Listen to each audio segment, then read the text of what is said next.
To connect CMF Buds 2A into your PC, all you have to do is just to find this pairing button and open the charging case. Be sure that both buds are inside.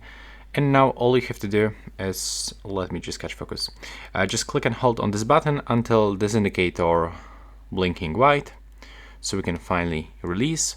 And in the next step on your PC, just go into the settings, open Bluetooth and devices, and here you have to just turn on Bluetooth by clicking on that switcher, and now click to add device. Now, as you can see in my case, I was actually connected last time, so now let's do this one more time. There we go.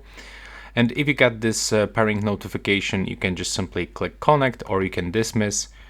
And basically, if it is not working properly, then you can just switch off and then switch on Bluetooth back after a few seconds.